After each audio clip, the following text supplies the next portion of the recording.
Buenas tardes a todos, a todas las que se unen con nosotros hoy a este evento. La Biblioteca Luis Ángel Arango creó desde el año pasado el programa Puentes entre Maestros, Bibliotecas Públicas y Bibliotecas Escolares, con el propósito de fortalecer los vínculos entre la biblioteca y la labor educativa. La Biblioteca Luis Ángel Arango y su red de bibliotecas a lo largo de todo el país hemos tenido que cerrar nuestros espacios intermitentemente ya desde hace un año y por eso mismo hemos buscado fortalecer distintas formas de fortalecer el apoyo que nosotros podemos hacer desde nuestras colecciones, con nuestros recursos, el trabajo que hacen los maestros en el aula en estos momentos, sobre todo en que es tan importante que nos mantengamos presentes y que nos mantengamos útiles. Por eso nos complace tanto hoy presentar esta conversación entre dos pedagogos reconocidos y apreciados en el campo de la educación. Daniel Casañ, quien nos acompaña desde Barcelona para conversar sobre su libro más reciente, El arte de dar clase, y el profesor Fabio Jurado, conocido por su experiencia de tantos años en el mundo académico. Les damos una calurosa bienvenida a los dos. El arte de dar clase, Daniel Casañ, editado por Anagrama en 2019, reflexiona sobre cómo propiciar un buen aprendizaje en momentos en que la educación y en general la vida de los niños y jóvenes están sometidas a tantas transformaciones. A través de los capítulos del libro, el autor se pregunta por la formación de lectores en estos tiempos y cómo enseñar a leer críticamente en un mundo globalizado y muchas veces saturado de desinformación o de información muchas veces poco confiable. Plantea asimismo asuntos como las estrategias para evaluar la lectura en el aula, la importancia de hablar y escribir para aprender, sobre el secreto de una buena clase, el uso de las tecnologías, cómo captar y retener la atención y cómo gestionar la relación con los alumnos. Estos y otros temas de interés para todos los que trabajamos en este campo Plantea. serán los que los profesores Casaña y Jurado tratarán en esta conversación. Sé que la trayectoria de nuestros invitados es ampliamente conocida por la mayoría de todos ustedes, sin embargo, quisiera aprovechar me voy a tomar unos minutos para hacerles una breve presentación de ambos. Daniel Casañ es licenciado en Filología Catalana y doctor en Filosofía y Letras, con una especialización en didáctica de la lengua. Trabajó como docente en la Escuela Universitaria de Formación del Profesorado de la Universidad de Barcelona y como colaborador técnico en la Dirección General de Política Lingüística. Es profesor titular de la Universidad Pompeu Fabra de Barcelona desde 1993. Su campo de investigación es el discurso escrito con diferentes objetivos y desde distintas perspectivas y géneros. Ha publicado una docena de libros y cientos de artículos que hoy son referencia para los educadores de todo el mundo. Entre sus libros más conocidos se encuentran La cocina de la escritura, Tras las líneas, Taller de textos, Afilar el lapicero, Prácticas letradas contemporáneas en línea, entre otros muchos. El profesor Fabio Jurado es doctor en literatura, magíster en letras hispanoamericanas de la Universidad Nacional Autónoma de México y licenciado en literatura e historia de la Universidad del Valle. Fue profesor del Departamento de Literatura y del Instituto de Investigación en Educación de la Universidad Nacional de Colombia, del cual fue también coordinador. Tiene una amplia experiencia en investigación literaria y educativa y ha realizado un trabajo destacado en la formación de docentes de todo el país. Ha sido profesor visitante en universidades de Chile, México y Guatemala y conferencista en varios países. Ha escrito numerosos artículos en revistas académicas de literatura y educación. Entre sus obras podemos citar Investigación, Escritura y Educación, La lectura en las escuelas de la periferia, Lectura crítica para el pensamiento crítico, Lectores o leedores, Pedagogía, Lenguaje y Democracia. Los dejo entonces con nuestros invitados, a quienes de nuevo agradezco muchísimo haber aceptado hoy esta invitación. Muchísimas gracias. Bueno, un reconocimiento en primer lugar al Banco de la República y su red de bibliotecas por la labor tan juiciosa y tan metódica en el fondo para acompañar a los lectores en formación, sobre todo a los maestros y las maestras del país. Todos sabemos que la biblioteca y la entidad que la ha sostenido tienen un gran reconocimiento allí donde tiene presencia, y yo creo que estos eventos hay que mantenerlos ahora por vía virtual, porque esa audiencia está siempre pendiente de las programaciones de las bibliotecas del Banco de la República. Y por otro lado, pues un abrazo para Daniel. Quisiéramos que hubiese sido el encuentro presencial en Bogotá. Yo sé que a Daniel le encanta venir a Colombia, nos ha visitado varias veces, y sobre todo porque es sin duda uno de los autores e investigadores que en el campo de la educación y particularmente de las pedagogías para la lectura y la escritura es el más leído, el más estudiado. Es muy recurrente en las citas que aparecen en tesis de maestría y de doctorado. La referenciación es continua y es un punto de referencia igualmente para las discusiones que se están adelantando en nuestros países en relación con los enfoques pedagógicos para el aprendizaje de la lectura y la escritura. Precisamente estamos en un momento coyuntural donde hay una tendencia a instalar de nuevo ciertos enfoques que fueron objeto de discusión en Colombia por allá hacia el año 1930. Me refiero a los enfoques fonéticos, fonológicos, que han vuelto a aparecer en el escenario y que han generado mucha preocupación entre los maestros porque se encuentran entre el enfoque sociocultural o el enfoque comunicativo para estudiar la lengua y para vivir con la lengua desde los contextos académicos, y el otro enfoque que tiene un origen desde la psicología de la conducta, y que tuvo su tiempo, pero que ha sido desplazada en las últimas décadas por la fuerza de las teorías en ciencias del lenguaje. Y yo quisiera iniciar la conversación con Daniel desde esta conjetura que podemos plantear, la manera como hacia la década de 1970 se fueron insinuando unas teorías alrededor del lenguaje, si bien desde el 50 se habían iniciado, pero es en la década de 1970 que tienen mayor resonancia con la escuela de París, por ejemplo, y sobre todo los estudios que se adelantaron también en Barcelona, que es la ciudad que más ha liderado estas investigaciones más abiertas hacia lo que es la función social del lenguaje.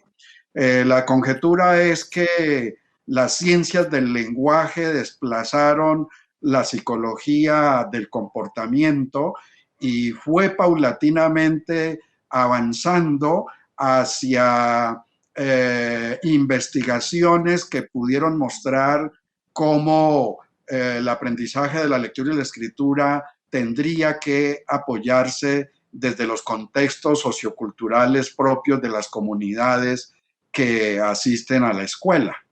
Eh, y bueno, aquí habría que considerar que cuando hablamos de ciencias del lenguaje está también la psicología cognitiva, sobre todo a partir de los planteamientos de Vygotsky y de ahí hacia adelante, porque una de las características de la ciencia del lenguaje es la interdisciplinariedad. Entonces, Daniel, ¿cómo te parece esta apreciación que propongo?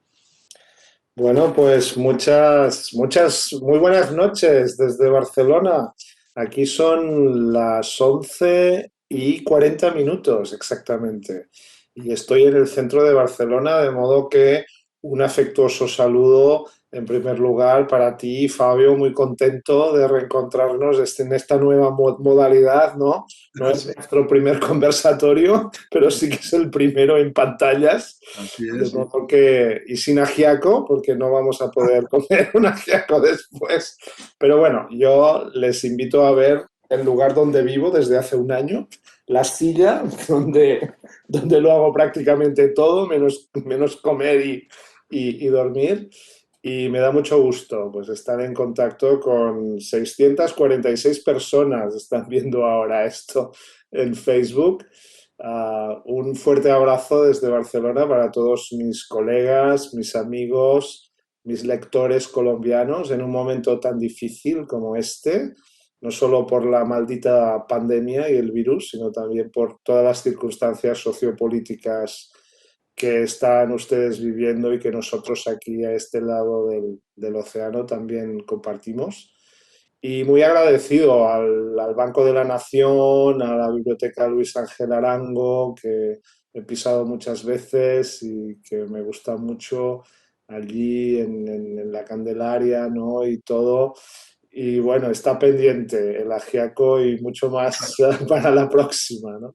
Y bueno, entro ya en materia. Pues sí, yo creo que has hecho un diagnóstico muy, muy preciso, Fabio.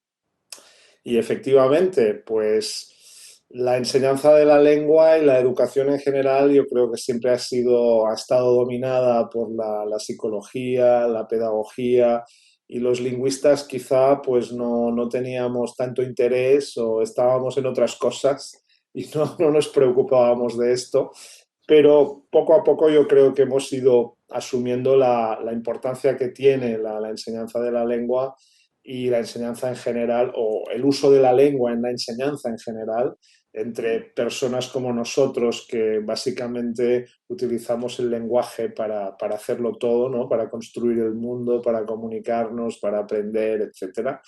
Y a partir de aquí, pues probablemente pues desde los 70, los 80 se han desarrollado propuestas pues más comunicativas, más realistas, diría yo, que también destacan la importancia de la mente, ¿no? De las capacidades que tenemos los humanos con la mente, pero también de la importancia que tiene el lenguaje en una vida social como la que tenemos, ¿no? En un contexto letrado, en ciudades letradas, en un mundo científico y democrático que necesita la escritura y la lectura, ¿no? Y has dicho una cosa al principio que me parece interesante también, que es cómo esta pandemia y la necesidad de encontrarnos en esta situación pues de virtual, ¿no? De digital, pues ha supuesto quizá un pequeño regreso en esta evolución, porque, bueno, no sé cómo fue en Colombia, pero aquí hace un año en España, de la noche a la mañana, pues los maestros nos quedamos encerrados en casa y tuvimos que empezar a dar clases desde la casa, ¿no? A través de lo que tuviéramos, de ordenadores, ¿no? De computadoras, de portátiles, ¿no? Y los chicos igual, cuando no estábamos preparados para esto. Y entonces la respuesta ha sido muchas veces un regreso a la magistralidad, a la enunciación de contenidos, porque es quizá lo más fácil cuando nos encontramos en esta situación en línea, ¿no? Digital. Y entonces probablemente ha habido una cierta regresión, ¿no? A planteamientos bueno, más magistrales, más de enunciar conocimientos que los alumnos tienen que escuchar y memorizar. Y bueno, poco a poco quizá hemos ido viendo que también se pueden hacer cosas más prácticas en línea, pero no es tan fácil, evidentemente, es más difícil.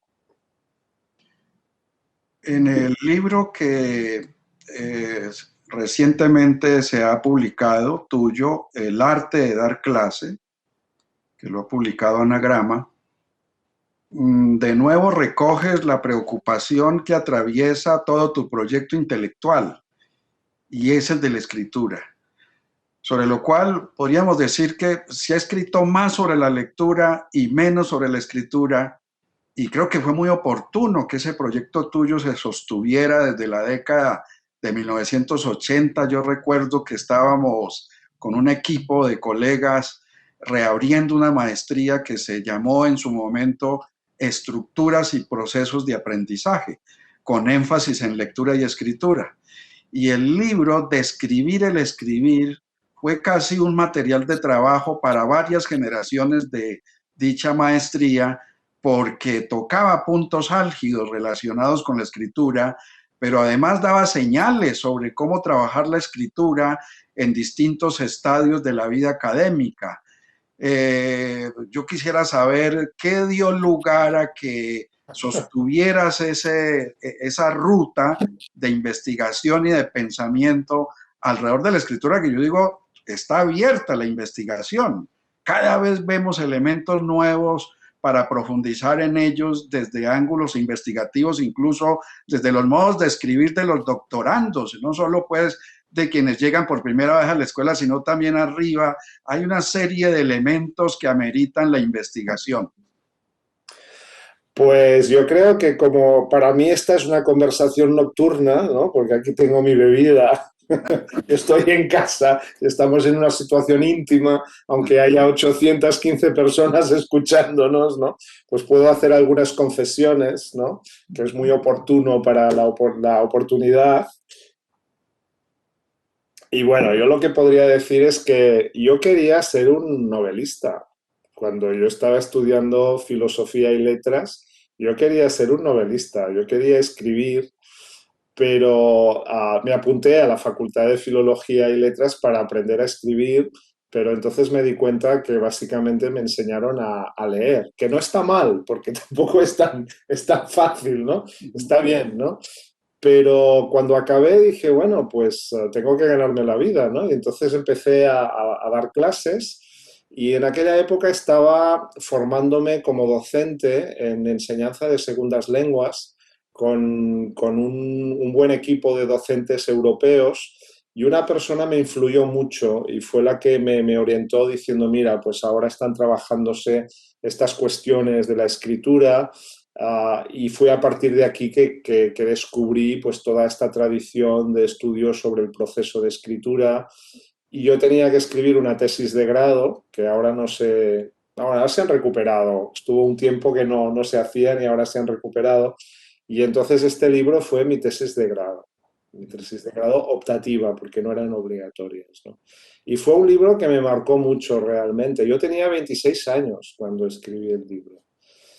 Y nunca imaginé que, bueno, ni que se podría publicar como libro, ni que llegaría a tener no sé cuántas ediciones, ni que estaríamos ahora, tantos años después, hablando de esto, ¿no? Pero sí que, bueno, estuve durante mucho tiempo con esta orientación. El libro tuvo mucho éxito aquí en España y también en América, en Argentina se hicieron ediciones especiales 3 veces, creo, y entonces es un libro que sigue vivo, o sea, que ya tiene como casi, bueno, pues tendrá como 30 años, más de 30 años y sigue siendo útil en su ámbito, ¿no? Los títulos de tus libros son muy oportunos, o sea, eres muy ocurrente para los títulos de los libros. El título de La cocina de la escritura es formidable, porque en efecto se trata de mostrar cómo la escritura es un proceso parecido a lo que ocurre en la cocina. Y ese título también ha seducido a muchos docentes preocupados por los modos de escribir y por los modos de iniciar a otros en la escritura. Y ahí es donde viene el núcleo fundamental del libro reciente, El arte de dar clase. Me parece que en el desarrollo del libro hay una imagen que transcurre y es el del carácter histriónico del maestro o de la maestra. Es decir, considerar que en efecto trabajar en la docencia es ser actor y tener la versatilidad que ello implica, igualmente la epifanía, el juego con el lenguaje, cuando se tiene la identidad con ese rol de ser maestro o maestra. Los epígrafes igualmente pues son muy atinados. Voy a leer el primer epígrafe para que nos hables sobre ese recorrido textual de introducir los epígrafes. El primer epígrafe dice, parece mentira, pero con tantos años todavía me tiemblan las piernas cuando entro en el aula el primer día. tomas una confesión de una maestra a punto de jubilarse. Hablemos de este. Este es un epígrafe que ya es como la tercera vez que lo comento, porque yo creo que ha gustado mucho. Y mucha gente me ha mencionado que le ha gustado mucho este primer capítulo que habla de esto, ¿no? Y la verdad es que es un recuerdo que tengo muy nítido, es un recuerdo que tendrá quizá 30 años o más, y que es durante mis primeras clases, yo enseñaba lengua catalana a adultos, y una maestra que estaba a punto de jubilarse, una mujer que llevaba toda la vida dando clases, pues me lo dijo de la manera más, bueno, más inocente, más sencilla, y esta frase me quedó en la mente durante todo este tiempo, ¿no? Y en algún momento del proceso de escritura de este libro me surgió, ¿no? De hecho, escribí un artículo hace algunos años con esta frase que se titulaba El primer día, ¿no? Que es el primer día del primer año que haces clases, ¿no? Porque el primer día de cada año te tiemblan las piernas. O sea, incluso cuando tienes mucho tiempo dando clases, el primer día que no conoces a los alumnos, ¿no? Que entras, estás como muy tenso, ¿no? Y si esto es así siempre, todos los primeros días, el primer día ya es terrible, ¿no? Y yo creo que está bien mostrar, pues, estas emociones que tenemos los docentes para, de algún modo, recuperar, pues, esta sensación, bueno, de histrionismo o de que somos personas que tenemos emociones y que también están en el aula, ¿no? Y que también las vivimos con los alumnos, ¿no? Y entonces, saber manejar, saber gestionar este temblor de piernas o el estrés que podemos tener, pues es realmente una necesidad que tenemos los maestros para poder hacer bien nuestras clases, ¿no? Y luego, en general, la idea de tener unas palabras breves pero profundas, oportunas, ¿no? Que mencionen alguna idea básica de cada epígrafe, es una idea que he utilizado en muchos libros y que me gusta, ¿no? De distintas maneras. Sí, sí. Sí, que son voces de distintas fuentes, que es bien interesante. Hay voces de narradoras, voces de maestros y maestras, voces de pensadores, que es en el fondo mostrar cómo la escritura está entreverada por diversas voces, que es el asunto fundamental de la escritura. ¿Cómo hace quien escribe para controlar la fuerza de las voces que hablan a través suyo cuando da ese paso tan difícil? Esto es importante reiterarlo porque está en todos tus libros. Es complejo escribir, pero porque es complejo nos sentimos más comprometidos a hacerlo. De cierto modo, esto que llamó un pensador colombiano, Estanislao Zuleta, el elogio a la dificultad, hace que acometamos ese reto de escribir, porque escribir es echar fuera los demonios, los fantasmas, los imaginarios. Y claro, en este libro tuyo hay varios lugares donde señalas cómo escribir es una forma de evaluarse a sí mismo, porque la escritura da cuenta de lo que sabe cada sujeto. Sí, bueno, de hecho, una de mis primeras experiencias como docente fue dar clases a empleados de un banco, ¿no? O sea, estuve trabajando con un banco muy conocido aquí en España, y mis alumnos, o sea, es que hacía más años que trabajaban en el banco que yo tenía años de vida, ¿no? O sea, llevaban más años trabajando en el banco que yo viviendo, ¿no? Y entonces para mí fue una experiencia muy traumática porque en un contexto privado pues la exigencia es mucho más alta, y ellos me veían quizá como una imposición, ¿no? De la dirección o del jefe de formación, venían a disgusto a clase, ¿no? Y yo lo pasaba muy mal, o sea, yo me angustiaba como después del domingo, que ya empezaba a pensar que el miércoles tenía que dar clase, me pillaba el nervio, ¿no? Y entonces, pues lo que se me ocurrió es escribir un diario, ¿no? Un diario de clase, en el que iba contando pues mis emociones, lo que pasaba en clase, lo que me preguntaban los alumnos, si yo sabía responder o no. Y bueno, mi situación seguía siendo igual de angustiosa que antes, pero me sentía mejor, me sentía como más relajado y bueno, y no acabó mal el curso, o sea, que me volvieron a contratar, de modo que estuvo bien, ¿no? Pero sí Claro, que la escritura tiene un gran poder epistémico que yo creo que podemos aprovechar, ¿no? sí, sí, sí. Creo que eso lo planteas de manera muy fuerte en el sentido de llamar la atención sobre cómo todo acto de escritura tiene implicaciones epistémicas, es decir, que pone en juego los saberes del sujeto que lo hace. Si esto lo comprendiéramos de manera temprana desde la escuela y que del mismo modo como el niño aprende a partir de la oralidad, el lenguaje de la casa, la lengua materna, la escuela lo continuara. Y ahí encontramos pues obstáculos porque se vuelve la escuela un espacio de estereotipos cuando está de espaldas a estas realidades de la manera como los niños son creativos con el lenguaje. Me parece que es una constante también que se va construyendo en la travesía no solo de este libro tuyo reciente, sino de casi todos los libros. ¿Tú cómo ves la situación en España en el trabajo de los docentes con los niños pequeños en relación con la lectura y la escritura? Bueno, yo creo que seguimos avanzando o seguimos ahora quizá el tema fuerte, los temas importantes es el tema de la digitalización, el tema de cómo utilizar la tecnología y luego otro tema que es muy importante es el tema de del plurilingüismo, de las lenguas, ¿no?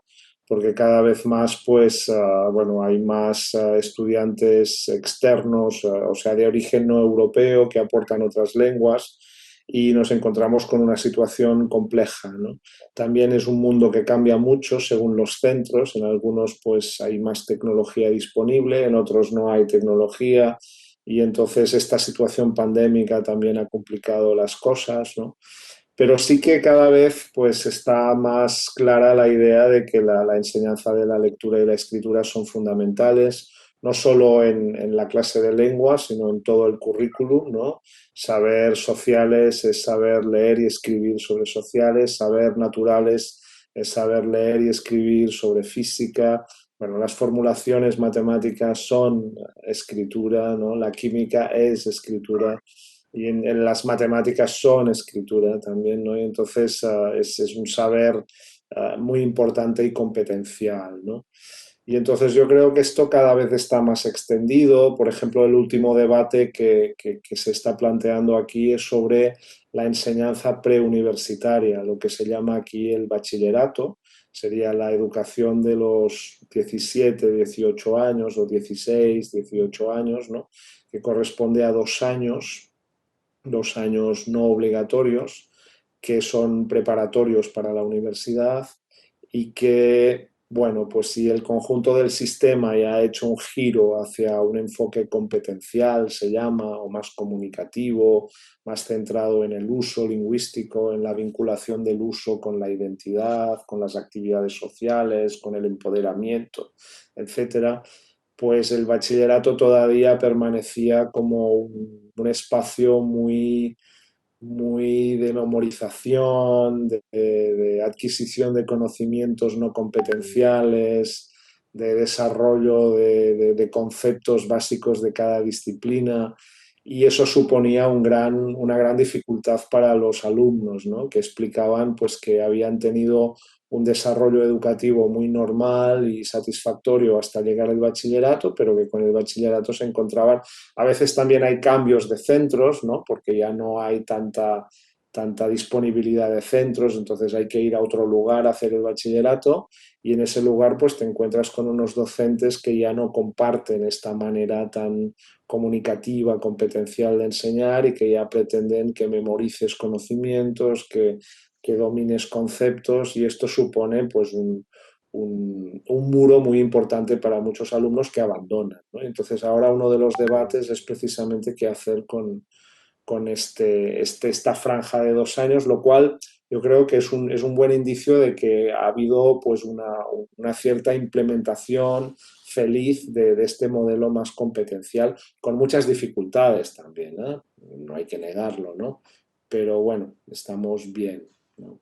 Sí, la propuesta pedagógica que subyace en el libro, en el arte de dar clase, es en general darle prioridad a los estudiantes, transformar el rol protagónico del docente para considerar que es a partir de la voz de los estudiantes, de sus discursos, de sus actos de habla, de sus ingenios, de sus ocurrencias, que los docentes deberían trabajar. De cierto modo, hay un cuestionamiento que haces a la magistralidad canónica, que ahora, bueno, con este modo de trabajar a partir de la pandemia usando las herramientas digitales, pues se ha ido relativizando, aunque está todavía por ahí, sobre todo para los docentes que nunca habían incursionado en una innovación, en pensar en la pedagogía por proyectos, que tú muy bien lo referencias en el libro. Me pareció muy acertado el que consideres el trabajo por proyectos como una estrategia para lograr que los estudiantes tengan confianza y se reconozcan como sujetos que pueden ayudarnos a aprender a nosotros también, que es otra premisa que está en el libro. Somos maestros porque somos aprendices también.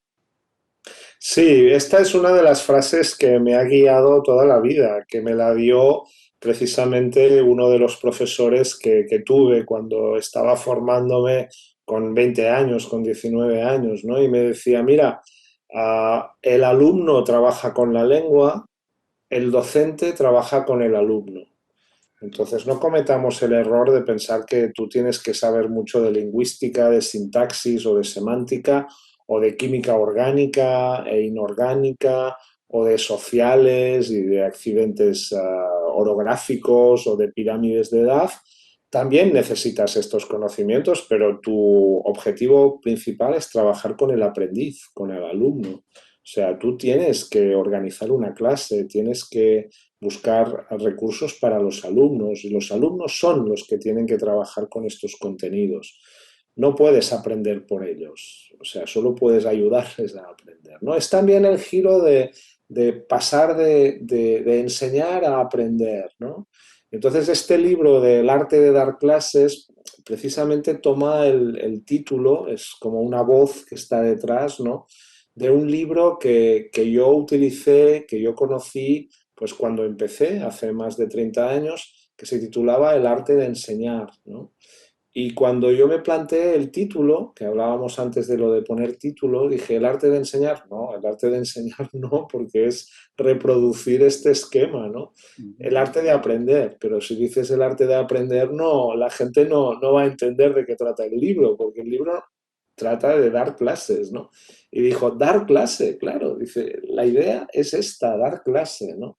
El arte de dar clase, ¿no? Y me gustaba esta idea de dar clase porque no era enseñar, ¿no? Y era más aprender. Y luego, claro, el título tiene un paréntesis muy importante que dice, según un lingüista, lo cual significa que existe un arte de dar clase según un pedagogo, según un psicólogo, según un químico, ¿no? Que pueden ser distintas. Y esto también me parece bonito, ¿no? Porque no hay una única manera de dar clase, sino que cada uno aporta su visión.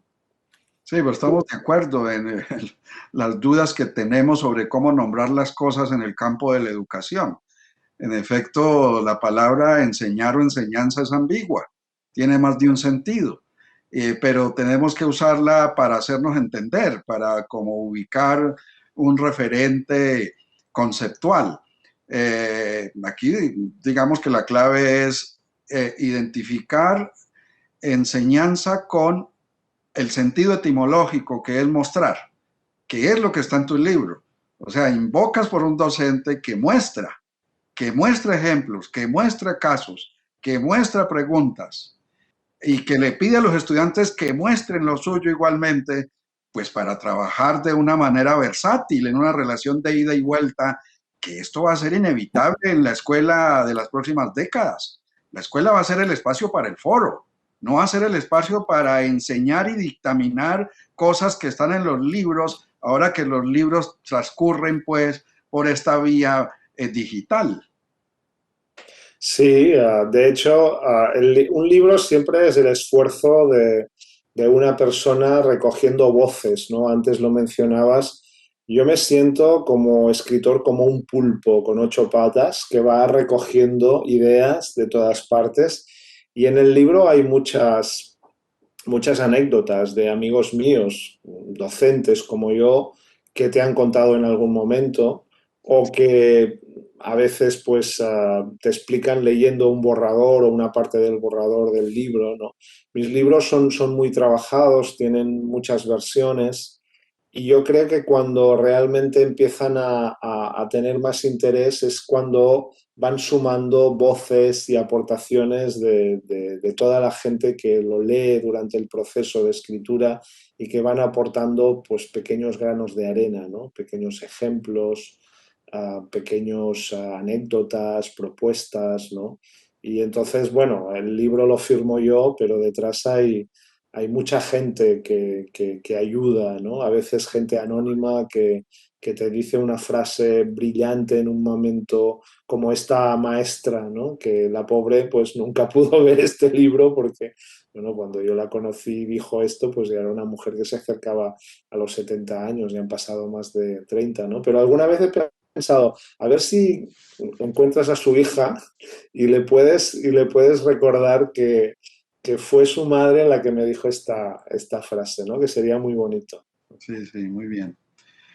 Eh, Hay un capítulo del libro dedicado al trabajo en equipo.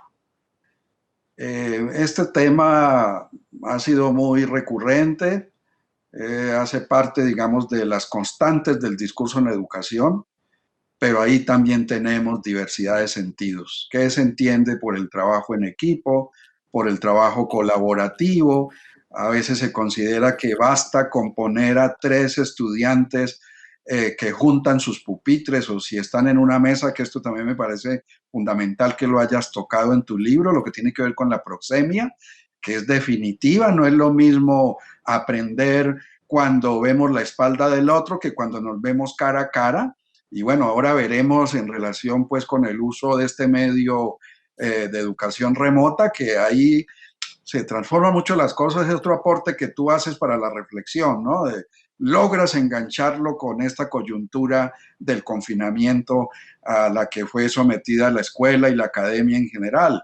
Y creo que hay ahí muchos indicios que a maestros les va a ayudar. ¿Por qué no hablamos un poquito en relación con el trabajo en equipo y el trabajo colaborativo a partir de las experiencias que tú referencias allí?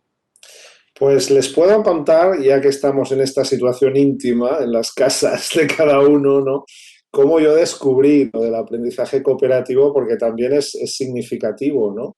Es un poco de la misma época, de cuando yo tenía 20 años. Entonces, aquí en Barcelona había una escuela de la expresión, se llamaba, era una escuela de verano, ¿no? En verano, pues aquí hay mucha tradición de organizar formación continuada de maestros, especialmente en mes de junio, ¿no? Que es cuando los maestros ya no tienen clases, pero todavía no han llegado las vacaciones, entonces todos nos apuntábamos pues una semana o dos a hacer cursillos de actualización, ¿no? Y entonces un amigo mío me dijo, tendrías que hacer este curso de aprendizaje cooperativo. A mí me parecía una cosa extraña. Yo no sabía lo que era, ¿no? Aprendizaje cooperativo. Y además era un profesor norteamericano, ¿no? Se llamaba Lou Barnett y era un profesor de ESADE. ESADE es la escuela de negocios, de empresarios de aquí de Barcelona. Es como una de las escuelas de empresarios más reconocidas en la ciudad y en Europa incluso, ¿no? Y entonces a mí me parecía un curso muy curioso. Dije, a ver, un curso de aprendizaje cooperativo hecho por un profesor de inglés norteamericano que trabaja en una escuela de empresarios. Digo yo, ¿qué pinto allí, no? Y entonces, pues solo, sin conocer a nadie, yo me apunté al curso porque me lo habían recomendado estos colegas. Ellos sabían muy bien lo que hacían porque estaban muy implicados en la escuela y yo les hice caso. Y el curso cambió mi vida totalmente, no solo como autor, sino como profesor, básicamente, ¿no? Cambió mi vida porque me encontré con un curso de 20 horas, o sea, eran todas las mañanas, y era un curso práctico, ¿no? Entonces él, Lou Barnett, un excelente profesor que falleció poco después de una enfermedad familiar, bueno, de estas hereditarias, ¿no? Y yo siempre le he reconocido pues su formación, ¿no? Su maestría en este punto. Pues él organizó el curso, era un taller de manera totalmente práctica, entonces dijo, ustedes tienen que formar equipos, de modo que yo me encontré de golpe y porrazo en los primeros 30 minutos del seminario de toda una semana, de 4 o 5 horas cada mañana, pues con 3 desconocidos que no tenían nada que ver conmigo. Yo recuerdo que uno era maestro de educación física, otro venía de no sé dónde, otro, etcétera, y nos encontramos allí hablando, intentando conocernos y empezando a resolver preguntas y cosas que nos planteaba Lou Barnett, ¿no? Y entonces estuvimos todas las mañanas de 5 días trabajando juntos y realmente para mí fue una epifanía, como decíamos antes, fue un descubrimiento, ¿no? Aprendí muchísimas cosas de gestión del aula, de cómo organizar un grupo, de cómo dar instrucciones. Y desde entonces, algunas cosas que ya las tenía, ¿no? Ya de algún modo ya me había dado cuenta de la importancia de determinados hechos de la proxémica, de la gestión del tiempo, de si te acercas más o menos a los alumnos, ¿no? De estas cosas, ¿no? De estas cosillas. Y entonces el aprendizaje cooperativo como que me dio un marco global, ¿no? Y entonces ya pues empecé a leer y a buscar información al respecto, empecé a descubrir los autores clásicos norteamericanos, ¿no? Los Johnson, Stephen Kagan, algunos manuales, y entonces ya empecé pues a desarrollar mi práctica, ¿no? Y luego otro hecho curioso que ha ocurrido al respecto es que el aprendizaje cooperativo nunca ha sido un tema de investigación básico para mí, o sea, es algo que me gusta mucho, que me ha influido mucho en mi trabajo como docente, pero mis publicaciones no tratan de aprendizaje cooperativo, tratan de lectura y escritura, de lengua, porque yo soy un lingüista de formación, ¿no? Pero siempre a lo largo de la vida me han reclamado desde distintos lugares que diera cursos de aprendizaje cooperativo, que hiciera talleres de aprendizaje cooperativo. Y básicamente yo lo que hacía era enriquecer y reproducir lo que yo hice hace como 30 años, ¿no? Y ahora que nos encontramos en esta situación pandémica, pues estoy haciendo lo mismo, pero en modalidad digital. Entonces, que el tema hot, el tema caliente de actualización docente en este momento es aprendizaje cooperativo digital o en línea, ¿no? Cómo trabajar con grupos con Zoom o con Collaborate Plus o con Meet, ¿no? Y yo creo que para acabar esta intervención, y podemos seguir hablando después, ¿no? Pero yo creo que si tuviera que destacar un cambio fundamental de la escuela que yo tuve como niño, ¿no? A la que tenemos ahora, yo fui a una escuela buena para la época, era el final del franquismo, era una escuela privada, era una escuela muy progresista en muchas cosas, pero mi recuerdo es que estábamos sentados en el aula aislados uno de otro, ¿no? O sea, yo estaba en mi pupitre solo y mi compañero estaba como a 1,5 metros. No había virus ni distancia social, pero era prescriptivo estar separados. No podíamos hablar, o sea, si hablabas con el compañero, te apuntaban en una lista y eso te perjudicaba la nota, te bajaba la nota, te ponían mala nota de comportamiento, ¿no? Era terrible, ¿no? Y había que estar callado, ¿no? Escuchando al maestro, ¿no? Entonces, uh, es el recuerdo que tengo, ¿no? Y claro, hoy vas a una buena escuela y lo que ves es pues los pupitres juntos, como decías, en grupos de 4, los alumnos hablando entre ellos, desarrollando proyectos. Esto es una buena escuela, ¿no? Entonces yo creo que uno de los cambios más grandes que ha habido en la educación, por fortuna, es precisamente la idea de entender que no aprendemos solos, ¿no? Que aprendemos con los compañeros y que la cooperación es fundamental.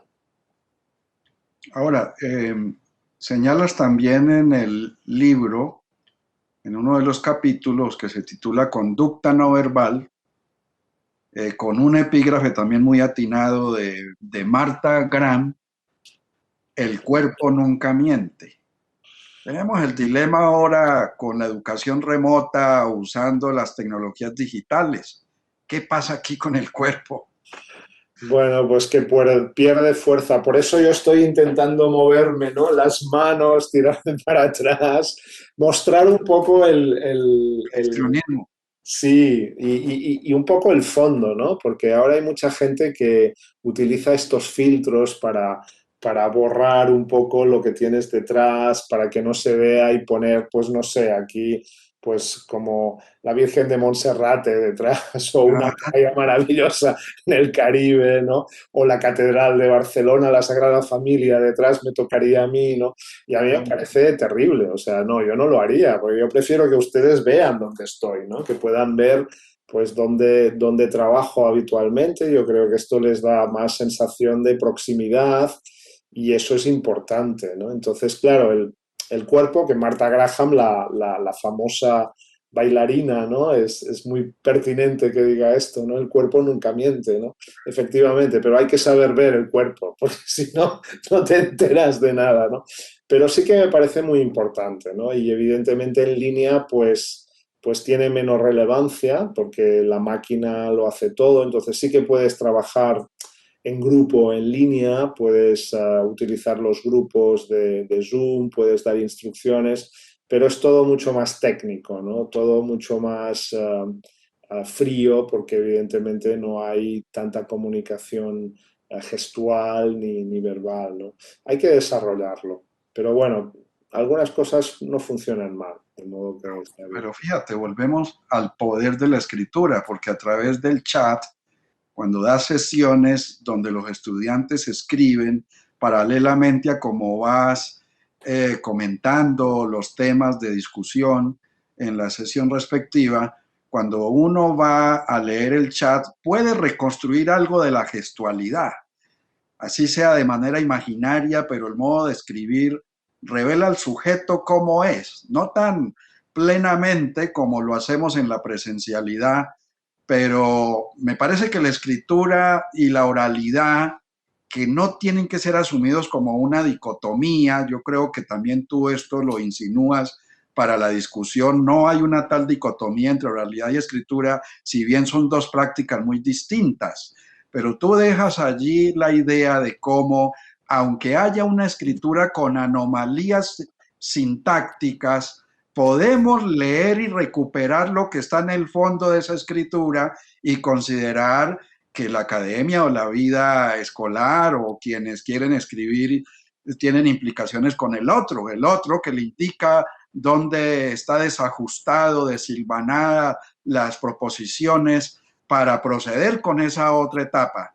Creo que este también es otro aporte que tú haces aquí en el libro, si bien está en todos los libros anteriores, ¿no?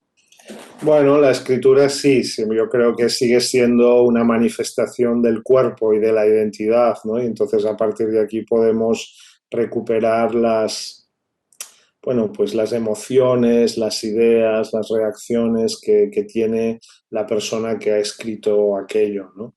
Y eso, pues en la comunicación en línea también se manifiesta. De hecho, es interesante, por ejemplo, la evolución de la educación a distancia en línea, ¿no? Porque yo hace ya bastantes años, antes de que llegara el virus, estuve trabajando con algún proyecto de educación a distancia y dando clases a través de ordenador, pero de una manera totalmente distinta, ¿no? No eran situaciones síncronas, ¿no? Con simultaneidad en el tiempo como ahora, aunque estemos a miles de kilómetros, pero estamos compartiendo este pequeño espacio, ¿no?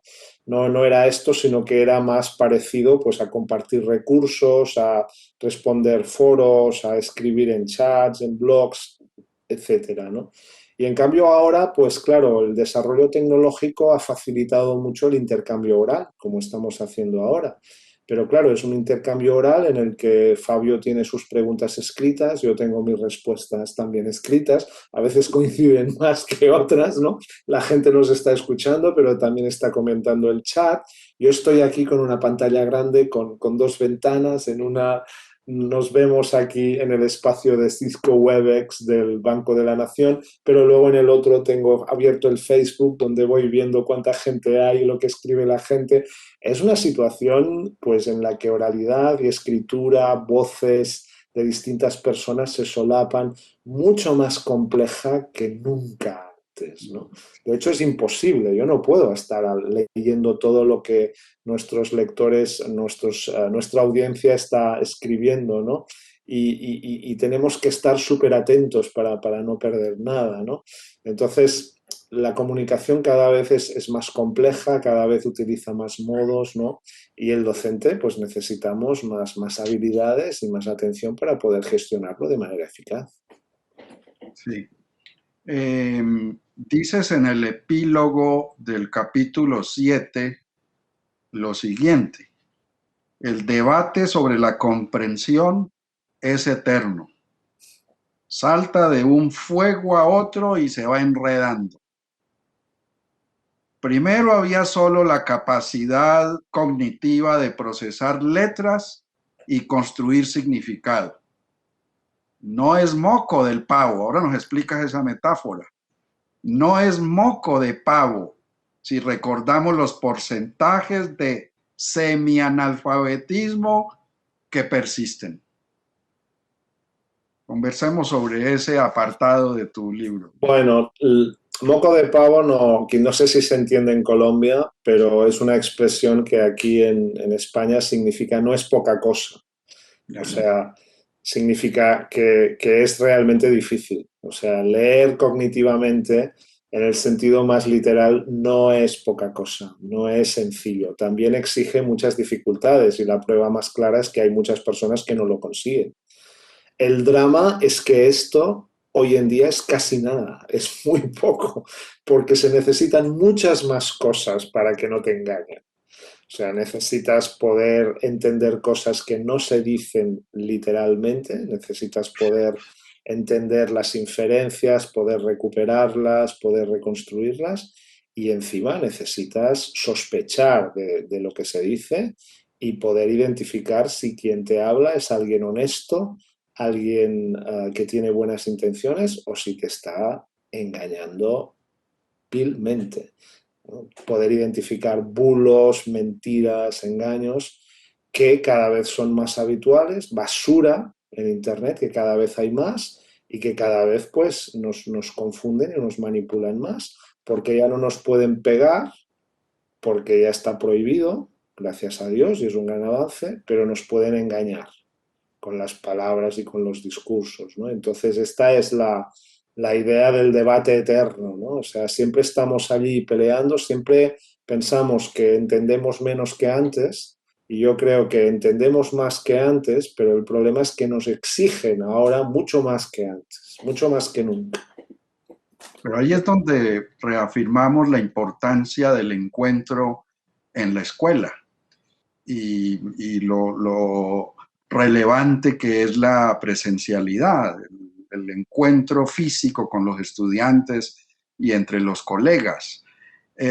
Porque hay, todos sabemos, un movimiento desenfrenado de niños y jóvenes navegando por Internet, y alguien tiene que ayudarles a construir criterio en las búsquedas. Y esos criterios estarían vinculados también con el trabajo colectivo, con el trabajo en equipo del que acabas de señalar.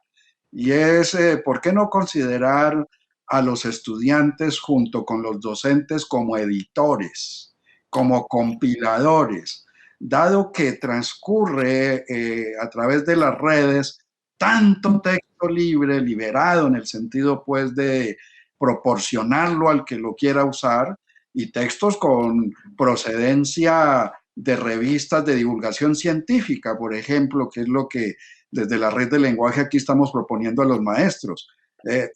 Esperábamos que llegara a la escuela los libros vienen de afuera a la escuela, y ahora ¿por qué no ponemos esto al revés? Y entonces hacemos los libros en la escuela y los enviamos al mundo de afuera. ¿Cómo te parece? Pues me parece una idea muy bonita, Fabio. Te la voy a copiar con mi pata número 6 de pulpo. Te la pillo y a ver si aparece en otro libro.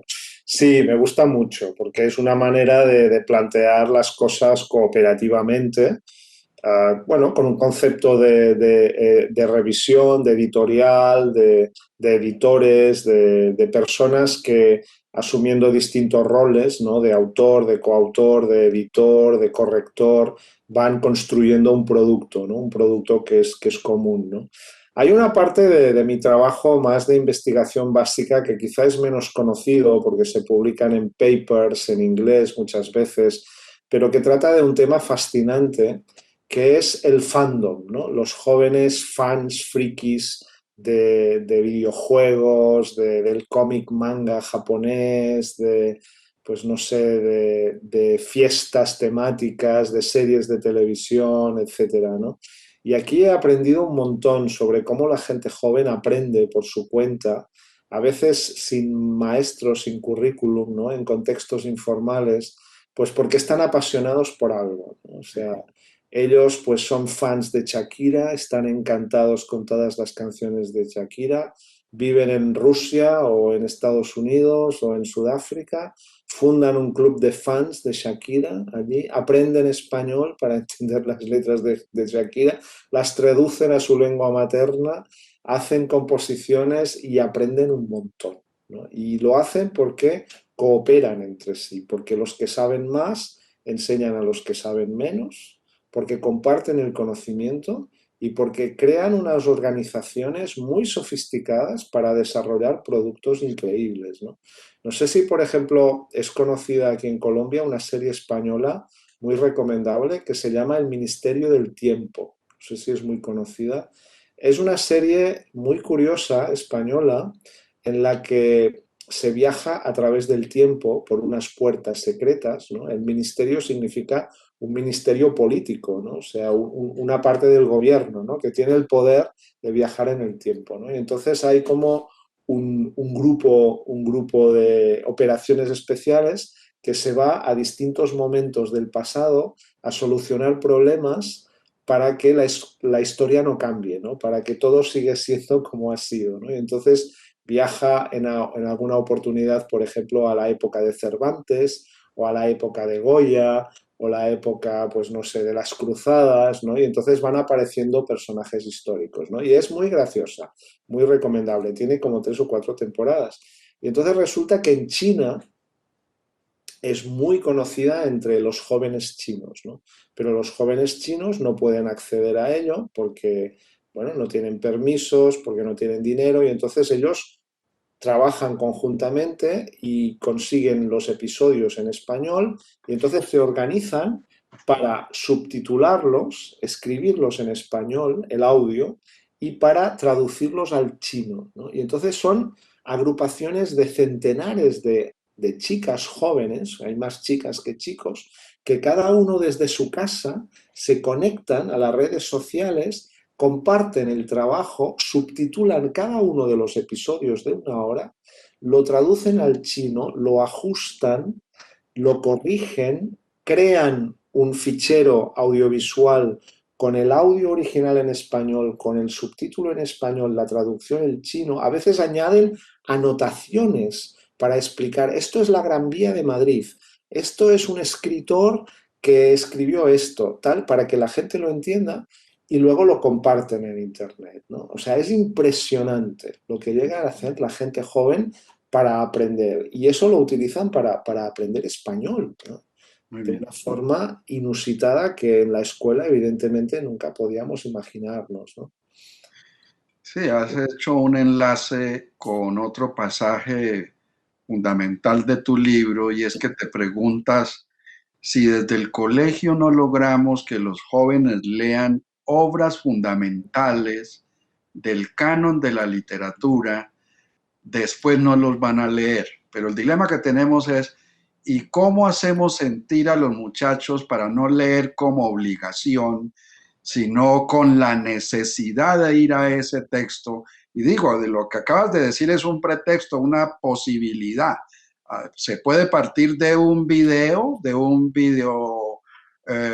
clip, de estos materiales audiovisuales breves que transcurren por las redes, que aluden al Quijote, por ejemplo, o que aluden a la Celestina, y cómo desde allí ir al texto canónico, o sea, al texto del canon, entre otras posibilidades, porque aquí sería la pedagogía por proyectos lo que está en juego, que es lo que me parece que engancha a los estudiantes para leer.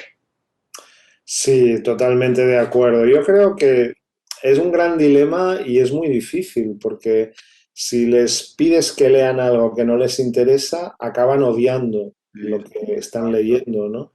Y lo último que quieres es precisamente que odien, que detesten lo que quieres enseñar con todo el amor, ¿no?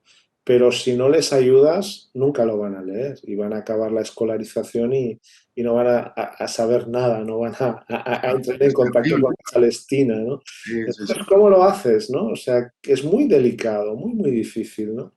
Y yo creo que hay que acercarse a los jóvenes, ¿no? Hay que diagnosticar, como diría Vygotsky, ¿no? Hay que identificar el conocimiento previo. A ver, dime, ¿qué has leído? ¿Qué conoces? ¿Qué te interesa?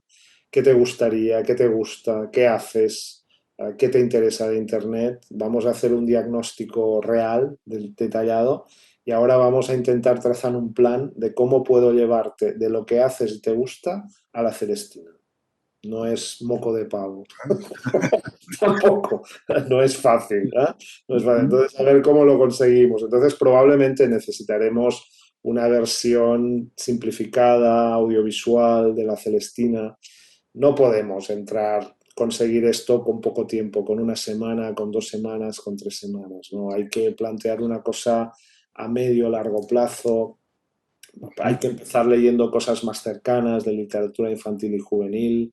Hay que ir muy poco a poco construyendo deseo de lectura, deseo de conocimiento, Eso es. que en algún momento aparezca esta idea, ¿no? Sí. En un libro mío anterior, el Laboratorio de Lector, explicaba una anécdota muy graciosa de una colega mía, ¿no? Que yo me apoderé con una pata de mi cuerpo de pulpo de escritor, ¿no? Que es una bibliotecaria muy conocida aquí en España, especialista en bibliotecas escolares, ¿no?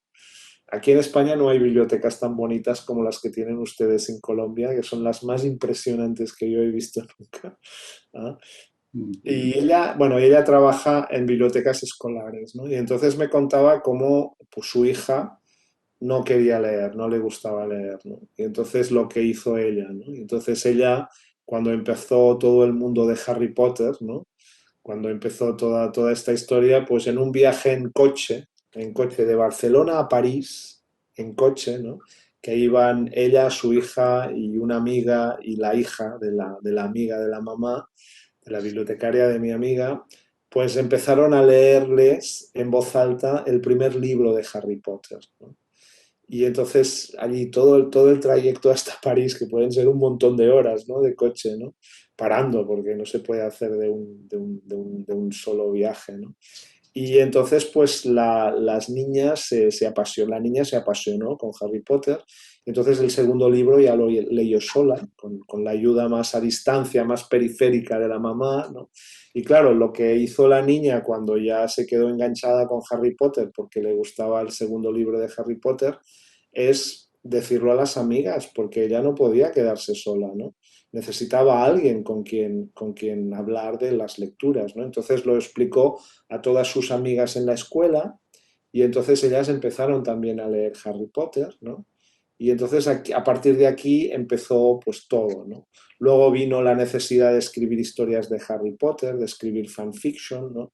Descubrieron los blogs de fanfiction, ¿no? Y entonces es el inicio del hábito de lectura, ¿no? Y entonces hay actuaciones muy personalizadas, a veces de los papás o de las mamás, o sea, no tiene que ser del docente, y es social, o sea, no es un niño solo, es un grupo que trabaja junto, ¿no? Y que construye poco a poco este deseo de leer. Bueno, es un tema muy amplio, el de la escritura, la lectura, todo lo que concierne al rol de ser maestro, que este es un regalo que Daniel hace a todos los maestros del mundo, invitándolos pues a reflexionar sobre su quehacer, haciéndoles sentir también eh, la importancia que desempeñan en todos nuestros países pero sobre todo invitándolos a seguir construyendo identidad con el oficio más complejo, más difícil entre todas las profesiones, como es el de ser maestro. Y me parece que el libro aporta señales sobre cómo fortalecernos como maestros y maestras y pensar en los niños, en los jóvenes y en los adultos. Porque bien lo dice Daniel en su libro, aprendemos a leer y a escribir durante toda la vida. Vamos a darle lugar al chat, entonces, ¿sí? A las voces de los otros en esta conversación. Pues les cuento que hemos tenido más de 1000 personas conectadas, digamos, los beneficios de la virtualidad en medio de tanta zozobra y tanta angustia, pues tiene sus cosas buenas. Y una de las cosas buenas es que hemos tenido personas de todas partes del mundo, y cuando digo de todas partes del mundo, pues de España, desde luego, Portugal, México, Argentina, el Caribe, pero también, que es lo que más me emociona a mí, desde todo Colombia, del sur al norte, el Caribe, estaba todo conectado y tengo que decirles muchas bibliotecas rurales. Entonces, bueno, ha sido creo que muy emocionante para nosotros desde la biblioteca, pero también para toda la red, poder haber escuchado esta conversación entre ustedes. Y bueno, voy a hacerles algunas de las preguntas que hemos estado recibiendo aquí. Quizás la primera que un poquito resume muchas de las preguntas que han hecho es qué piensan ustedes o de qué manera piensan ustedes que la pandemia y la virtualidad han o están transformando las prácticas de la lectura y la escritura. Adelante, Daniel. Bueno, gran pregunta. Yo creo que no hay una única manera, porque la lectura y la escritura están en todas partes, ¿no? En todos los países, en todas las personas, entonces cada uno lo vive de maneras muy distintas, ¿no? Un escritor que me gusta mucho aquí en Cataluña es Quim Monzó, que escribe periódicamente en La Vanguardia, uno de los periódicos más importantes. Y cuando en marzo empezamos a confinarnos, desapareció, dejó de escribir, estuvo 3 meses ausente y después le entrevistaron nuevamente y explicó que había pillado una depresión espectacular, que el psiquiatra le había recetado 30 pastillas diarias para poder superar la angustia y que tenía prohibido leer y escribir, que no podía hacer nada y que como 2 o 3 semanas después pues pudo empezar a ver series de televisión para relajarse un poco, pero tardó 3 meses en poder leer y escribir de nuevo y escribir sus columnas, ¿no? Y él lo explicaba, ¿no? Entonces yo creo que la situación que estamos viviendo nos está afectando a todos de muchas maneras, ¿no? Incluso si no has perdido el trabajo, si tienes salud, si no estás preocupado por nadie de tu entorno, sigues estando afectado porque el mundo que te rodea se está derrumbando, está siendo devastado de una forma que nadie podía imaginar y entonces eso afecta, ¿no? A veces quizá positivamente alguna gente consigue pues leer más, tener más tiempo para leer, pero en general yo creo que todos estamos trabajando mucho más para hacer lo mismo que intentábamos hacer antes, o sea, que no nos movamos de casa no necesariamente nos da más tiempo, ¿no? Porque tenemos que dedicar mucho más esfuerzo a hacer algunas cosas, ¿no? Luego sí que han cambiado algunas cosas, ¿no? Aprovecho para recomendar Jardín Lac, no sé si lo conocen, que es un blog de Daniel Goldin en México, donde ha escrito mucha gente. Yo escribí un artículo de 3 capítulos que hablaba precisamente de cómo cambiaba la COVID las formas de leer y escribir, ¿no? Entonces yo creo que todos hemos tenido mucho interés en aprender cosas sobre la COVID, ¿no? Sobre epidemiología, sobre virología, sobre neumología, muchas cosas que no nos interesaron nunca, ahora de golpe y porrazo queremos saber.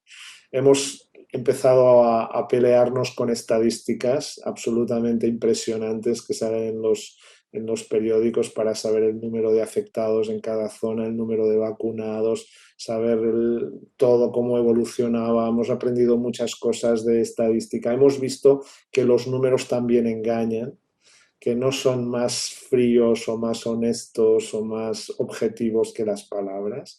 También nos están manipulando con las cifras. Las cifras son igual de neutras que las letras y las personas que las manejan pueden ser igual de manipuladoras que en un caso u otro, ¿no? Hemos visto también todo el tema de los negacionistas, ¿no? O sea, ver a Miguel Bosé defendiendo sus ideas es absolutamente alucinante, ¿no? O sea, es ver cómo hay retractores de la ciencia, hay gente que aprovecha la situación para vender su discurso, para conseguir más foco, más protagonismo, cuando quizá ya lo ha perdido. Y eso es muy peligroso y necesitamos educar claramente a la ciudadanía para que sepa distinguir la basura de las perlas, porque además es que no podemos prohibir a la gente que deje de hablar. O sea, es tan perverso el universo mediático que es difícil, ¿no? Entonces, realmente yo creo que es un acelerón, o sea, no son tendencias totalmente nuevas, son cosas que ya estaban antes, pero que el virus las ha acrecentado, las ha acelerado, en mi opinión. Bueno, aquí hay otra pregunta que son varias también que resumo en una. La leo con el comentario inicial que hace una de las personas. Dice, el trabajo en equipo en educación inicial primaria es un tema complejo estando de forma remota. La dimensión de interacción que debe construirse y erigirse desde edad temprana, y comunica usted la proxemia en los niños, debe realizarse presencialmente. ¿Cómo se llevaría a cabo un trabajo en equipo desde la virtualidad? Hay varias personas preguntando eso y quisieran que se detuviera un momentito explicando esa posibilidad de trabajar de manera grupal desde la virtualidad.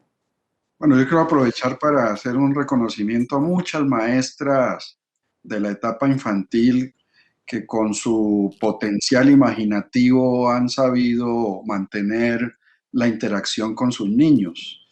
Ahí hay experiencias por socializar. Yo creo que en futuros foros, talleres, seminarios, van a aparecer esas experiencias, pero no es homogéneo, porque todo depende de las herramientas y todos sabemos de las limitaciones que tenemos en el país con la carencia de herramientas de primera generación en los hogares. Y por otro lado, el problema de la conectividad. Hay regiones donde no es posible la conectividad. En el libro de Daniel no aparece una palabra que es recurrente en Colombia cuando abordamos este tema y es la palabra WhatsApp. Esta palabra pues alude a un modo de trabajo con los niños y con los jóvenes, incluso en circunstancias difíciles de acceso a la conectividad, que hace que los niños y los muchachos se suban a los árboles para capturar la conexión y desde allí recibir las instrucciones para la actividad. Es una cosa tremenda. Y claro, también hay maestras en distintas regiones del país que organizan los materiales donde están allí las pautas, los pasos a seguir para trabajar en la casa, dado que no aparece el trabajo a través de la imagen, y luego monitorean, hacen retroalimentación según cómo lo describen o lo narran por teléfono, de acuerdo a lo que hicieron. Ahí hay una cantidad de experiencias por conocer, pero algo se ha hecho al respecto. Por eso, claro, la pregunta es muy oportuna para darle relevancia al encuentro físico de nuevo, porque los niños son los que más están padeciendo en el confinamiento. Ustedes imagínense pues una familia donde solo hay un celular y es el papá y la mamá que trabajan y tienen un niño y una niña. Imagínense cómo usar la herramienta para que todos puedan responder a sus compromisos. ¿Qué dice Daniel al respecto? Bueno, el WhatsApp también es muy popular aquí en España. La gente pues se declara por WhatsApp, te informan de lo... El otro día un amigo mío que me llamó para decirme que su hermana había fallecido, me mandó un WhatsApp y me dijo, ¿te puedo llamar? Y yo dije, uy, ¿no? Y cuando hablamos me dijo, es que no quería escribir por WhatsApp que mi hermana había fallecido. O sea, es terrible, ¿no? Bueno, el WhatsApp es muy importante en educación. Les acabo de mandar en el chat precisamente un artículo que escribí muy gracioso hace un tiempo con unos estudiantes sobre cómo los estudiantes de secundaria utilizaban el WhatsApp en las clases, ¿no? Y es es un buen recurso, o sea, realmente yo creo que ayuda más que no molesta, ¿no? De modo que yo no soy partidario de prohibirlo. Yo no soy partidario de prohibir los móviles, yo soy partidario de educar a los chicos para utilizar los móviles, ¿no? De enseñarles a utilizarlos, ¿no? Pero bueno, la pregunta de Ana y de la audiencia era sobre el aprendizaje cooperativo en primaria, ¿no? Y entonces yo sí que creo que hay que decir que el aprendizaje cooperativo es una cosa que se desarrolló sobre todo en secundaria, o sea, a partir bueno, de 12 años en adelante, ¿no? Y hay menos en primaria, ¿no? Yo creo que exige pues que los niños tengan ya un cierto desarrollo, una cierta responsabilidad y corresponsabilidad. No estoy diciendo que no sea posible hacerlo en primaria, ¿no? Pero todo el cuerpo de experiencias que hay es más de secundaria, ¿no? Y es un proceso complejo, o sea, no es una cosa sencilla de un maestro que diga, bueno, pues ahora voy a trabajar en grupo, venga, voy a crear grupos, o sea, no. O sea, un equipo de trabajo requiere mucha formación, requiere mucha preparación, muchas actividades previas. Las escuelas cooperativas que hay, las hay en América, en muchos lugares, también en Colombia, de América, son escuelas donde los maestros se han preparado a conciencia, se han formado muy bien, los grupos de trabajo de los alumnos son estables, son constantes, los alumnos se conocen entre sí. Es como, no sé, una de estas películas, El Equipo A, no sé si es conocida, una película muy mala por otra serie, de violencia, ¿no? En americana, donde hay pues 4 o 5 personas que colaboran para solucionar problemas de violencia muchas veces, ¿no? Y se compenetran, ¿no? Uno es el forzudo, otro es el inteligente, otro es el listo, otra es tal, ¿no? Pues bueno, un equipo es esto, ¿no? Se tienen que conocer los alumnos para poder trabajar juntos y para poder aprender. Tienen que haber trabajado y entrenado juntos, ¿no? Entonces esto requiere un proceso muy largo y es una tarea de ciclo, incluso de escuela, ¿no? De grupos de maestros, ¿no? Que tienen que trabajar en equipo. Y en línea, muy brevemente, pues bueno, tenemos algunos instrumentos, algunas de estas herramientas, por ejemplo, Zoom, Collaborate Plus, que es la que utilizan sobre todo las universidades, pues ofrecen la posibilidad de agrupar los alumnos durante un tiempo, que el profesor podamos entrar y salir de cada espacio. Agrupados significa que están 4 o 5 personas en un lugar separado, aislado del resto, y es como un pequeño trabajo en grupo en clase, ¿no? Es algo complejo tecnológicamente, pero se puede utilizar y yo creo que es el futuro, ¿no? De modo que en la medida en que va a seguir existiendo alguna modalidad de enseñanza en línea, pues vamos a ir hacia esta línea, esta forma de trabajar. Bueno, otra pregunta. Dice maestro Casañ, al principio de este diálogo se refería usted a ese sustillo que los maestros sentimos por el primer día de clase. Pero ¿cómo abordar a nuestros estudiantes después de pasar por días de pandemia o conflictos sociales y llevar un lapso de tiempo de no tener contacto con nuestros niños y niñas? Yo creo que hay que hablar con ellos, ¿no? ¿Cómo estáis? ¿Qué tal? ¿Cómo lo habéis vivido? ¿Cómo están vuestros papás? Espero que estéis bien, vuestros abuelos. Ah, ¿qué pensáis? Hay que dialogar, ¿no? O sea, hay que recomponer la relación, ¿no? Hay que empezar desde, o sea, como un amigo que no has visto durante mucho tiempo, ¿no? O sea, ¿qué tal? ¿Qué tal estás? Qué gusto verte, ¿no? Te veo fantástico, ¿no? Estás igual que siempre, ¿no?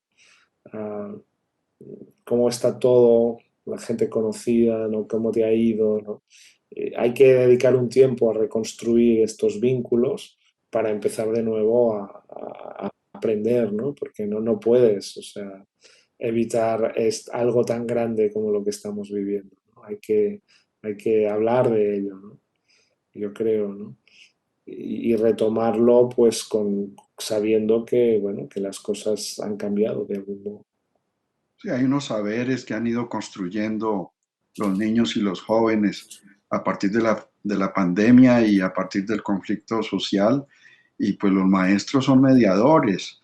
No se trata aquí de doctrinas ni de dogmas, sino de la interlocución, otro aspecto que invoca Daniel en sus libros, la interlocución, saber escuchar a los niños y a los jóvenes y hacer que ellos también nos escuchen para construir el diálogo que se requiere en todo aprendizaje. Y tienen muchos dilemas, nosotros también. Tenemos que ser sinceros, hay cosas a las que no podemos responder, pero que juntos podemos buscar ayudándonos de este medio, que también lo toca Daniel en su texto. Bueno, es que hay muchísimas preguntas, estoy tratando de escoger. Que veo una que dice lo de establecer el vínculo humano, efectivamente, ¿no? O sea, yo creo que aprendes cuando tienes conexión, emoción con el maestro y con los compañeros, ¿no? O sea, entonces yo creo que lo primero es recuperar esto, desarrollar esto y luego poco a poco pues podemos ir aprovechando lo que los niños han aprendido, porque como decía Fabio, y estoy totalmente de acuerdo que los niños también han vivido esta situación y han aprendido muchas cosas, de las reacciones de sus papás, de su familia, de lo que han escuchado en la prensa, también a ellos les ha afectado, tienen sus ideas, ¿no? También tienen que recuperar los vínculos entre ellos, no solo con el docente, porque tampoco han visto a los compañeros, ¿no? Entonces es un trabajo importante de reconstrucción. Es un proceso que en adelante nadie lo va a neutralizar, nadie lo va a detener. Esta tranquilidad que se ha construido cuando la escuela ha podido mantener la interacción con los estudiantes y con la familia, porque ahora no es solo los estudiantes, son las familias. Las familias finalmente ya están en la escuela, algo en lo que insistíamos siempre. Es necesario el puente entre la familia y la escuela, pero la familia veía con cierta resistencia meterse ahí. Y la escuela veía resistencia también en meterse a la familia. Ahora esto es inevitable. Es decir, ya la familia está en la escuela y la escuela está en la familia y yo creo que de aquí en adelante va a ser esta relación la que va a prevalecer. Bueno, aquí hay otra pregunta que me imagino que tiene, pues, que tiene que ver mucho con lo que están viviendo muchísimos maestros en el país y fuera del país. Dice, buenas tardes, soy Ana María García desde Colombia. Me cuestiona aún más ese proceso lectoescritor desde casa, cuando nuestros estudiantes no tienen acceso a Internet y no tenemos la opción de ver y hacer lectura de sus cuerpos y de sus gestos. Muy difícil, muy difícil. Muy difícil porque sí, la pandemia se ha cebado con los más vulnerables y ahí yo creo que los gobiernos tienen que hacer una inversión muy importante en educación y en intentar pues evitar esta brecha, ¿no? Los gobiernos a través de las escuelas directamente, pero de las bibliotecas, de todos los recursos, para facilitar lugares donde las distintas familias puedan acceder a la red, equipos para poder hacerlo y también formación, porque a veces se piensa que el problema es el equipo informático, la conexión wifi y a veces no es eso. Cuando está esto, luego viene el problema más cognitivo, más de saber navegar, de poder entender todo lo que hay a través de la red, ¿no? Que es perversa. O sea, la red es algo de un poder impresionante que los niños no necesariamente dominan o conocen y no saben el impacto que tiene publicar una foto o decir algún comentario, ¿no? Entonces, yo creo que en este sentido, educar en esta sociedad tan compleja y tecnológica forma parte también de los docentes, ¿no? Pero el gobierno tiene que invertir mucho en los centros donde no hay recursos, pues hay que facilitarlos, ¿no? Hay que pagar dinero para que los alumnos puedan tener un portátil con acceso wifi en la escuela, que luego lo dejan cuando se van a su casa. Si no hay para todos, pues cada dos o uno para cada escuela para poder acceder, para poder de algún modo mantener el contacto, reconstruir el vínculo humano y seguir avanzando. Sí, sin descuidar la formación de los docentes en ese mismo horizonte, ¿no? Que requieren de acompañamientos sobre cómo saber moverse con las herramientas digitales, cómo trabajar la hipertextualidad que es una vía fundamental, esa relación entre el texto que se lee y los hipotextos que hablan en el texto, cómo buscarlos y ponerlos en red semántica para asegurar la comprensión y la interpretación del texto. Pero los docentes también están muy solos y entonces tampoco hay que cargarles en ellos todo el compromiso. Se requiere de seguir fortaleciendo las maestrías, que es un asunto que Colombia ha iniciado con apoyos ministeriales de las secretarías de educación en las regiones, y hay que persistir en ello porque veo que con las maestrías los maestros logran despegar porque tienen que hacer una investigación básica desde su propia práctica. Y hay un sinnúmero de tesis alrededor de los procesos lectores y escritores usando las herramientas digitales. Bueno, yo creo que ya casi nos toca ir cerrando, pero aquí hay una pregunta interesante. Dado que el hábito lector se ha de formar desde la niñez, ¿qué hacer como docente de educación media si a ella llegan bastantes estudiantes sin deseos de leer, sin haber leído un libro completo en su vida y que expresan abiertamente pereza de leer? ¿Cómo empezar a construir ese gusto por la lectura? Ya le doy la palabra a Daniel, pero quiero retomar de su libro ese apartado. Aparece en el libro esta reflexión, la tendencia como manía de echarle la culpa a los del grado anterior o a los del ciclo anterior y nunca reflexionar sobre el problema propio, digamos, como profesional de la docencia, que implicaría caracterizar las competencias con las cuales se encuentran los estudiantes que tienen su grupo y desde esa caracterización reiniciar el proceso. Pero Daniel puede explicarlo también.